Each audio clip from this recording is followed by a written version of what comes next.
Hi, Mark, and today I want to talk about some real nonsense, to put it lightly, that some well known Brexiteers are spreading.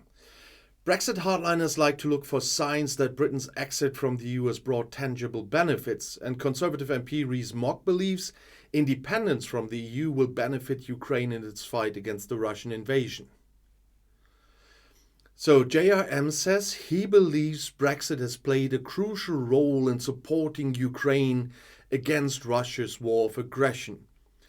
Moscow's invasion of Ukraine would likely have succeeded had the UK been committed to the Franco-German line in dealings with Russia. That's what this idiot told British broadcaster Sky News. And that happened after Crimea was occupied in 2014, resulting in a dirty compromise, as he puts it. Thanks to Brexit, however, his country, under the leadership of former Prime Minister Boris Johnson, was able to take global leadership on Ukraine. Well, and this would have created a coalition that made it possible for Russian head of state Vladimir Putin to realize his plans. Former Minister Rees-Mogg made a similar statement to Johnson in February. Leaving the European Union would have enabled Britain to do things differently while supplying arms to Kiev. And Johnson said in Washington at the time, "I genuinely believe that Brexit has helped us to be able to take a decision and take an approach that is very different from the old EU approach." And he was referring to the legendary Normandy format, which was agreed in 2014. "For reasons I no longer understand today, the British government decided they didn't want to be involved," Johnson said. Yeah, they weren't involved because they decided to, not because of EU stuff. Rees-Mogg is one of the hardcore of Brexit hardliners in the House of Commons in London, and under Johnson he temporarily held the post of Secretary of State for Brexit options. And he was there to prove that leaving the EU will bring tangible benefits to the country. However, that hardly worked. Among other things, he once claimed that fish in British waters are now British fish and therefore better and happier after the country regained control of fishing quotas through Brexit.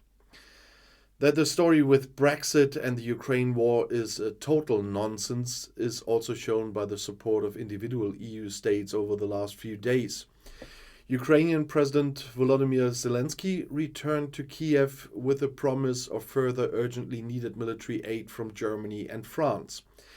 In Berlin and Paris, Zelensky insisted on the delivery of fighter jets again on Sunday. However, both the German Chancellor Olaf Scholz and the French President Emmanuel Macron reacted cautiously. According to the Élysée Palace, the French head of state wanted to comment on further military aid to Ukraine in a TV interview on Monday evening, so after I'm filming this. So the details initially remained open. The subject of fighter jets is recurring, it was said from Paris, but the question is probably a bit premature. And before they can deliver jets, they have to have trained pilots. The training takes a while, and the Ukrainian pilots were not trained on French models. And Scholz said on the issue of fighter jets that Germany had delivered a lot to Ukraine. But Germany is concentrating on supporting the defensive struggle. After the United States, the Federal Republic of Germany is the second largest supporter of Ukraine. Hello, JRM. The federal government has still promised Ukraine further arms deliveries worth 2.7 billion euros ahead of the visit of Germany by Ukrainian President Volodymyr Zelensky on the weekend. Among other things, 20 more Marder armored personnel carriers, 30 Leopard 1 tanks, and 4 Iris-T SLM anti-aircraft systems are to be provided, as the Ministry of Defense announced on Saturday in Berlin. And according to the ministry, this is overall worth around 2.7 billion euros. And this would almost double German arms aid to Ukraine since the beginning of the war in February 22. Since the beginning of the war, the federal government has approved arms deliveries worth 2.75 billion euros. And Germany is one of the most important supporters of Ukraine, both militarily and financially. And the German Defense Minister Boris Pistorius commented on the new weapons package. With this valuable contribution of urgently needed military material, we are showing once again that Germany is serious about its support. Everyone wished for an early end to Russia's terrible and illegal war against the Ukrainian people. Unfortunately, this is not yet foreseeable. Therefore, Germany will provide all the help it can as long as it takes, as long as it's necessary. The magazine Spiegel, for example, here in Germany, reported on the planned new weapon package before it was out officially. And France promised to supply dozens of armored vehicles and light tanks, as well as long-range air defense systems. In addition, thousands more Ukrainian soldiers are to be trained by France in the coming year. Zelensky, who was here at the weekend, thanked Germany and France for their military support. I thank Federal President Frank-Walter Steinmeier, Chancellor Olaf Scholz, and the German people for the strong defense package, for their leadership role in defending human lives against Russian terror together with us. That is what Zelensky wrote on Twitter on early Monday. And he is also grateful to Macron and the entire French people for the military support of our fighters, which helps in the fight against Russian terrorists. Together we bring peace closer to all Ukrainians and Europeans, he wrote. Zelensky came on Sunday after talks in Rome for his first visit to Germany since the beginning of the invasion of Russia. In Berlin, Zelensky met Chancellor Olaf Scholz, among others. In the afternoon, Zelensky and the Ukrainian people were awarded the Charlemagne Prize in Aachen for their services to the unity of Europe. And surprisingly, Zelensky then traveled on to Paris, where he met Macron. It was his second visit to France since the beginning of the war.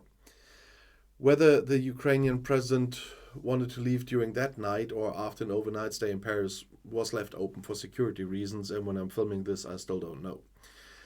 And also, the German armaments manufacturer Rheinmetall is founding a joint venture with the Ukrainian state-owned company Ukroboronprom. The joint venture is scheduled to start work in mid-July, as Rheinmetall announced in Düsseldorf on Saturday. In a first step, military vehicles that were made available to Ukraine through ring exchange projects by the German government and through direct deliveries are to be repaired, they say. The joint manufacture of selected Rheinmetall products in the Ukraine is planned later.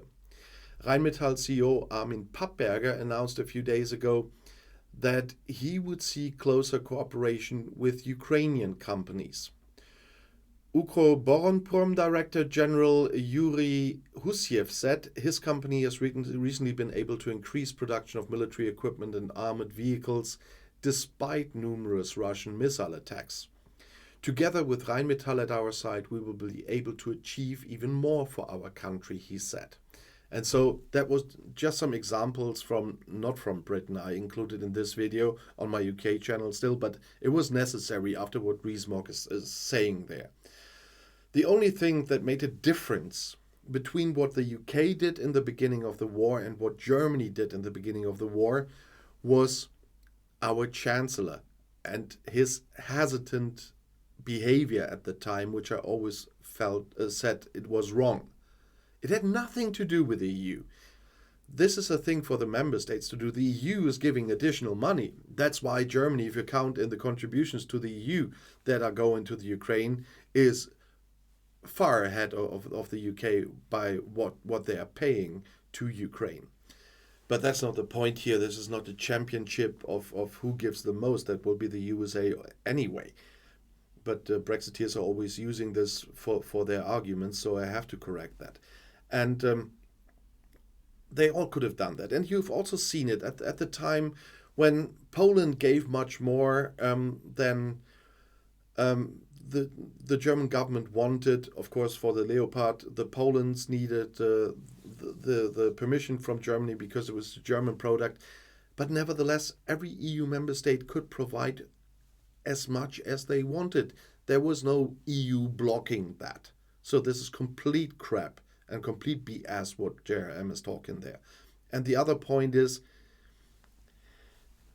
the EU is working together, and the Normandy format that failed was not an EU thing. That was from France and Germany were involved. Angela Merkel made a mistake there by thinking that Putin could be appeased. I remember very well from my history class a British prime minister who thought that appeasement politics would work like this. Well, it didn't that time and it didn't this time. And that's the point where I have to make one other thing very clear. This once again in the argument shows that the war hasn't really started in February 2022. The war has already started in 2014 when Vladimir Putin illegally annexed Crimea. And I'll see you in my next video. I'll be back.